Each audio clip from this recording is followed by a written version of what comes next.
आपल्यासारख्या सिंगल मुलांचे 3 नियम आहेत, नीट लक्षात ठेवा. नंबर 1, 15 आणि 16 फेब्रुवारीला स्लॅब डे किक डे साजरी करताना 4 चौकात साजरी करा. अरे लपून छपून मारणारे प्रेमातले पोरं मारतात, सिंगल पोरं नाही. नंबर 2, जिथं तुम्ही स्लॅब डे आणि किक डे साजरी कराल तिथून थेट आपापल्या घरी हजर व्हा. घरा इतकी सेफ जागा दुसरी नाहीच. आणि नंबर 3, तो सगळ्यात महत्वाचा, बरोबर आहे. म्हणजे ठीक आहे, ये बाई, या दोघांचं ब्रेकअप कधी झालं रे? त्यांना ब्रेकअप मधनं मीच बाहेर काढले बाई. काय बोलतोय? ए तूच रे, इकडे आहे इकडं. इकडे अरे राहू दे रे. बाकी विके जी बाई, पोरांना प्रेमातनं सावरण्यासाठी काय पाजली बिजली का नाही? 2 दिवस झालं तोंडाला बिअरच्या बाटल्या लावून ठेवल्यात विथ चकना. हा काय बोलतोस?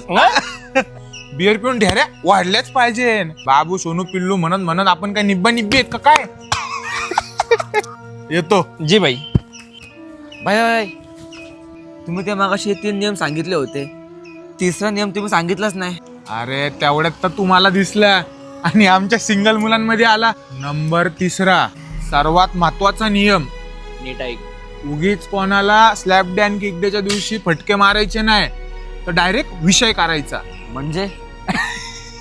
म्हणजेच मारायचं ना तर डायरेक्ट टॉपच्याला मारायचं, म्हणजेच तिच्या बेस्ट फ्रेंडला. कारण की बेस्ट फ्रेंडच मोठा गेमा करणारा असतो, कळलं का?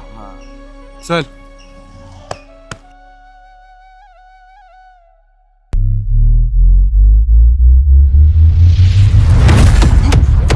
म्हणतो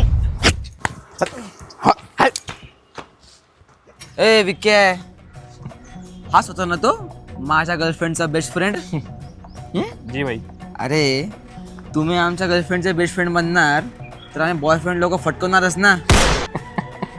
हा खरे खरे ए रस्ता हसू नको, जपून राहा. बाई, पुढचा नंबर तुमचाच आहे. हा गंमत करत होता बाई तुमची. आता तुमचीच चाकरी करायची आम्हाला. या बाई या. एक गाण्या चल रे, घाबरू नको, मी आहे.